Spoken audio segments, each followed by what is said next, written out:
And the big show continues. It's Michael W. Smith. How you doing? I'm doing well. How are you doing? I am Peachy Keen. Very good. Hey, congratulations on the Grammy nomination. Thank you so much. I appreciate it. Do you ever get, I know this is probably a dumb question, but you've won a couple now, right? Right. Mm-hmm. Do you ever get sick of the Grammy nomination? Just like, just another Grammy nomination. No big deal. Well, you know what? I don't know anybody who necessarily gets sick of being nominated for a Grammy. That's true. I would say probably that, at least for me, that it still means a lot. But I think things are a little different. You don't maybe you don't sit around and just think about it night and day whether you're going to win. I think when you're younger, you maybe kind of become preoccupied about the award probably a little more than you should. So for me, because I've been doing this for 18 years, it's, I still feel like I was really actually surprised that I got nominated, and I actually kind of like being in that place, and I should never get used to being nominated or winning. So to me, being nominated is an award in itself, and if I win it, it's kind of like icing on the cake for me. So but no, I would say that I probably will never get sick of being nominated for a Grammy. Did you win your first time out on your first Grammy nomination, or didn't you? You know what? I actually did win my first time out. Wow. It was my second album. That came out like in 1984. And then actually the Grammys were in '85, and so I got nominated. I thought, there's no way, So, and you never know, kind of, the powers that be. Who, how's this thing work? And is this, this is obviously not voted on by the public. It's by members, and you wonder how much of it is political and all that sort of thing. So, it is kind of strange, because when I did win that first time, I was just in complete shock, Right. And then the times that you think you really do have a chance to win, you don't win. Yeah, exactly. And then you win when you least expect it. So I've never been able to figure out the Grammys or the Emmys. Those people are, I don't know, they're very weird. Well, it's just the process is a little strange, a little bit, and I think back in the early days, maybe it's a little less today, but I think back in the early days, there were people, trading votes, and gosh, you vote for my guy, we'll vote for your guy, and all kinds of weird stuff like that going on. But I think that's less and less these days. They've tried to crack down on stuff like that. I think probably the one award that I probably really loved getting was the American Music Award, because it was totally voted on by the public, and so those things kind of, you think, gosh, this is the real deal. But I'm telling you what, the Grammy, there's really not in terms of, I don't know if you want to rate them in terms of what's the best award to get. I mean, a Grammy's a Grammy. I mean, it's pretty significant.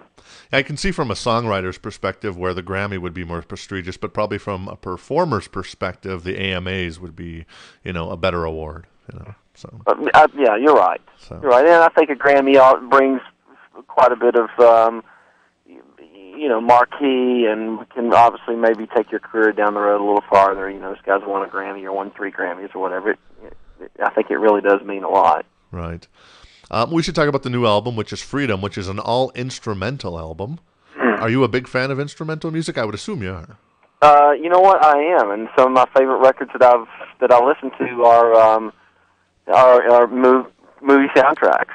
And I grew up on Elton John, the Beatles, and lots of pop artists, but I mean, my favorite things that I listen to are soundtracks, and John Williams is is one of my favorites, along with James Horner, and so I've always wanted to make that kind of record, and I kind of begged for 8 years to do that, and I think it was very difficult for somebody who's been making pop music, quote unquote contemporary Christian music, with words, and all of a sudden, what do you mean you want to do an instrumental record? You're going to confuse your audience. And, we kind of had that friendly argument for quite a few years until I just said, I'm going to lose my mind if you don't let me do this. And they said, okay.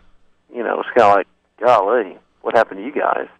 And so we did it, and gosh, it's doing really well. And, I'm just, I think it's the most passionate thing I've ever done. I'm just really, really excited about it. So. Yeah, I really like the album. I'm a big fan of instrumental music too. I don't listen to a lot of it, but I'm a big fan of instrumental music overall. So, Right. congratulations on the album. Thank you. Appreciate it. You know, I see that the album was recorded in Ireland, and when I read that, I thought to myself, now that seems to be the perfect place to record an instrumental album. I don't know why, but it just has that vibe. Well, I think a lot of it has to do, for me, well, first of all, I've always wanted to go to Ireland. I mean, I've been all over the world, and that's one place that I've never been. It's the one place I wanted to go more than any other place. And, you know, seeing videos that were cut there, hearing different recordings of the Irish Film Orchestra that played on other records, especially soundtracks, and probably more than anything, just that music is such a huge part of their culture. And, you know, so for me, being in Dublin and being even on the West Coast, I mean, or in the pubs, you walk into the pubs, there's music everywhere. And I absolutely, it was one of the best trips that I've ever made, and one of the greatest recording experiences I've ever made, too. So, man, I wouldn't trade for anything, and I can't wait to go back. I have a feeling it's not my, first two things, it's not my last trip to Ireland, and I don't think it's my last instrumental album either. Mm-hmm. A couple months ago, a song that caught my ear was an instrumental called "Rebel Heart" by the Corrs. Have you heard that? Yeah, absolutely. That's really good, isn't it? Absolutely. And that like on their, isn't that the one that David Foster did? I'm not sure. It's on the latest album. The one. It is on the latest record. Okay, I'll have yeah. to remember that because I mean, you know, I know that one of the Corrs records I got, there's at least 4 instrumentals on that record. You know. Oh, really? Wow. And obviously they're from Ireland, and you know, one of them is Sharon, I forgot who it was, is playing violin. And it's incredible. It's great stuff. It really is. Hey, you're in the music industry, and you've been around a long time. I've never asked this of anybody, but I'm going to ask it of you. Maybe it's instinct. Have you ever met Mutt Lange? You know who Mutt Lange is? I've never met Mutt. Oh, okay. And I've always wanted to, and he is... he's a recluse. Man, he's king, man. The guy is unbelievable. I mean, his records sound so great. Uh-huh. You know, I would really love to actually work with him someday. You know, at least maybe I can talk him into mixing a few of the songs on my record. I don't know. Who knows? Maybe in production. But yeah, I've been a Mutt fan for a long time. You know, and he's been around for a while.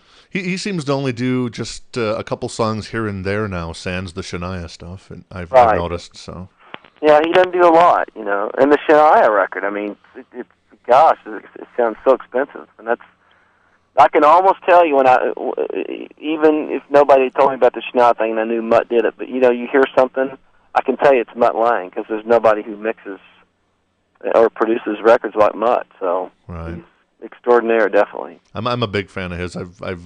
I became a fan of his via Def Leppard back in the '80s, and I've continued following his career and pretty much buying most of his stuff. So. Right. Well, that would be cool if you did something with Mutt. Yeah, awesome. Well, I'm a pop guy, you know. I think it just seems to be a natural thing, and you know, and maybe we need to pursue that more. And I know he's extremely busy and a lot going on, you know. But interesting that I'm on Jive Records and Clive Calder, who you know started Jive, and Mutt's involved. I know him and Clive are good buddies, and you know, so I think if you know, I think we at least got a shot to maybe try to go do something like this sometime, but. Yeah, it would be a real honor for me to be able to work with him. I've got a kind of a weird question for you. With the instrumental album, could you ever foresee, like, some of your fans writing lyrics for the music, you know, and writing their own kind of lyrics? I've never actually thought of that. I know. I actually did that with a song once. There was like an instrumental song I really dug on, and I kind of wrote lyrics for it. Yeah, you know what? I mean, that happens a lot, but most of them that come in are pretty weak. Right. Every once in a while, you'll get somebody who writes in. Matter of fact, we get a lot of people who pitch stuff, and here's my lyrics, and here's my music, and you know, it's really difficult because it's really hard to find something that's worth listening to. But every once in a while, you'll have something come in the door. I got some lyrics when I just did a Christmas tour, and I had somebody hand some lyrics and a note to me, and she had interviewed me, and I thought, oh gosh, we got a journalist who's trying to get in the music business, you know, and. You immediately, your walls go up and thinking, okay, what's this like? And the lyrics are incredible. Really? They're incredible. And so that doesn't happen too often, but when it does happen, it's a pretty cool thing. So, you know, I'm in the process of getting in touch with this girl. I mean, they're could potentially be a collaboration happen here. So I guess I'm more saying on a personal note for somebody, like not really sending it to anybody, but just having. I'm sure that happens where some people would like write their own lyrics to like say one of your songs and then just keep it for themselves. You know what? I bet it happens all the time, and I don't even know it. Yeah, I'm sure it does. Yes. I was curious what your thoughts on the current state of pop music are. I mean, what do you think of your NSYNCs and your Eminems and your Creed? I'm actually a big fan of Creed. And yeah, I like Creed too. Yeah. I think they're awesome. I don't know. I mean, you think that the boy band thing is going to, fizzle out at some point. Which I think it will. I just think the challenge for those, for those guys, whether it's Backstreet Boys or NSYNC, they gotta start reinventing themselves. Because it all goes through cycles. I don't think it's very interesting to me. It almost reminds me a little bit of in the early days, when rap came along, where you had pop music and then you had rap songs that were kind of doing the radio thing, which was really strange. And we thought rap would die, and it really never did. And then we kind of went through another pop phase. We also had the Chicago days in the early days. And now you got, I turn on the radio and you got the Backstreet Boys 1 minute, you got Faith Hill. Right. Next, you got Creed. Next, I'm going, oh my gosh, such diversity. I mean, it's just bizarre. I feel like I just can't really remember a pop radio station playing all kinds of different kinds of music. I don't necessarily know if that's wrong, but you used to be able to go, hey, if you want to listen to Def Leppard or Black Sabbath, you turned on the rock station. Right. If you wanted to hear AC, you turn it on another station. If you want to hear Top 40, you turn it on Top 40. And now we got, gosh, I can't keep up with all the formats. Hot AC and CHR and probably lots of different kinds of CHR. You got indie radio, you got college radio. I mean, it's amazing. I wish I could figure it out. I think that's probably the only frustrating thing. Was going, gosh, where are we going? What's happening? And I finally have to probably quit doing that because I'm not sure that I'll ever figure it out. Do you have any thoughts on current or rather fellow Grammy nominee Eminem? I've on this guy. If I look past the lyrics, which are sad to begin with, and I look at the music, and it's just I just don't see any talent. I don't know what they're thinking. Well, I mean, it's really interesting. I think the guy probably knows exactly what he's doing and is making millions of dollars doing it. I personally just have a whole agenda going. I think it's wrong. Lyrically, it's just very, very disturbing when you have 5 kids, which I do, and you're really trying to. A big part of what I do is trying to reach out to youth culture and try to better these kids' lives and say things that are positive. I mean, God knows we have enough negative in our culture as it is, and then we have to have Eminem come along, and all of a sudden I guess we're on opposite ends, or I guess we're fighting each other really in a little bit. I'm trying to do something totally opposite of what he's doing. Right. And he might not think it's a big deal. This is entertainment. Well, you know what? I disagree with that. Right. Like killing your mom and all this stuff. I mean, it's pretty disturbing to me. On to a maybe easier topic. Last question, actually. What do you think of Napster? Do you follow the whole Napster debate? Oh, it's very interesting. I mean, I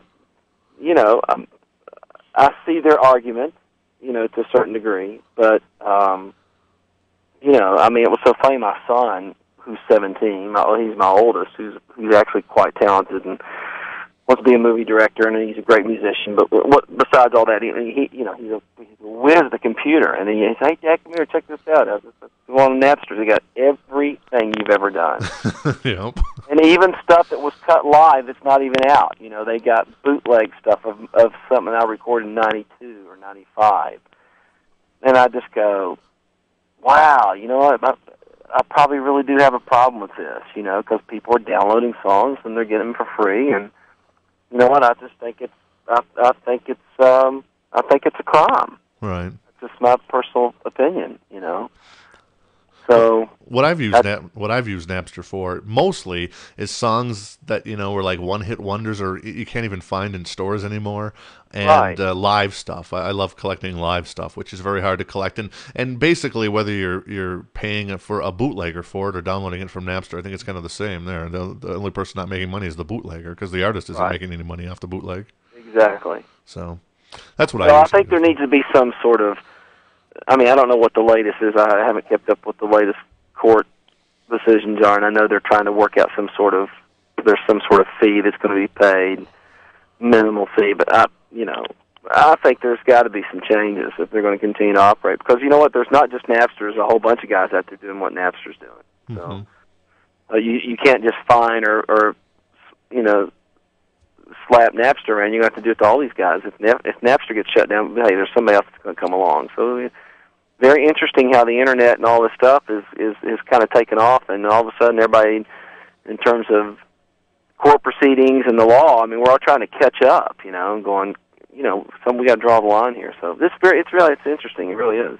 I mean, I don't lose any sleep over it. I'm not out protesting necessarily at this point. I think there's enough people there doing that, but I would definitely stand up and voice my opinion if I was asked about it. You're the best, you know that. All right, man. I appreciate it. You're welcome. Take care. Are you? Well, actually, are you going to be doing any touring? I didn't ask that. I'm going to go out and do some symphony dates. I think I'm playing the Hollywood Bowl in the summer to do. We're only doing like 4 or 5 symphony dates to do this record, but I've actually got to do another record this year, so I'm kind of taking a little sabbatical and probably playing on a fairly significant.